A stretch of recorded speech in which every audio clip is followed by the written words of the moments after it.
As Americans, our understanding of history has a tremendous impact on our sense of who we are and where we are headed. That is why it is so important for Americans to have a good understanding of our history, all of our history.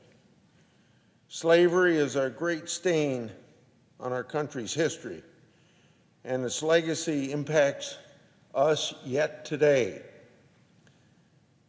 We must not flinch from recognizing the suffering inflicted on so many Americans contrary to our highest ideals as a nation. Still, our nation is unique in human history in that it was founded not on the basis of some sort of common ethnic identity, but on certain enduring principles that are the equal heritage of all Americans. Those principles are best articulated in the simple but eloquent words of the Declaration of Independence. I don't have to put quotes around these because everybody knows these.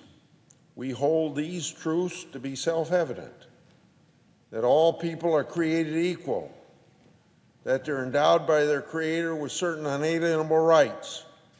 Among these are life, liberty, and the pursuit of happiness. Our patriot forefathers concluded that these principles were worth fighting for, and indeed, they took up arms. The odds were stacked against them, and they happened to know that. But they nevertheless risked everything because they believed so deeply in those fundamental truths that were stated in the Declaration of Independence. Among those who risked life and limb for our nation's founding principles were between 5,000 and 10,000 Americans of African descent who volunteered to serve as soldiers and sailors during the American Revolution. Their patriotic sacrifices at the very beginning of our nation contributed immeasurably towards laying the foundation of the freedoms we enjoy today. The Civil Rights Movement was later able to build on that solid foundation by calling on America to, as Dr. King said, quote, live out the true meaning of its creed, end of quote.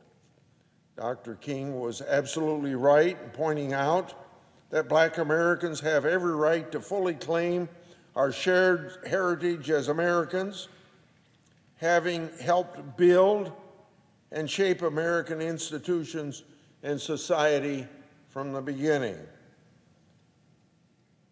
as shown by the very sacrifice they made in the Revolutionary War. This proud history is part of who we are as Americans, but it is too little understood and hence fully not appreciated. That is why I was proud to co-lead legislation that authorized the establishment of a National Liberty Memorial on the National Mall to honor the underappreciated contributions of Black Revolutionary War veterans and patriots as they are. And I'm proud to say that Iowa can claim at least one of those patriots, Cato Meade, who was born in Connecticut and is listed in a Revolutionary War pension court records as a quote-unquote free person of color, lived out his twilight years in southeastern Iowa. He is buried in the Montrose Cemetery, Montrose, Iowa. The National Mall Liberty Fund is now in the process of raising money for an environmental assessment to complete final site selection for this very important memorial. Now, more than ever, Americans need this monument as a tangible reminder that despite the lingering legacy of slavery, the promise of liberty and equality is a shared heritage of all Americans from the founding generation to this very day.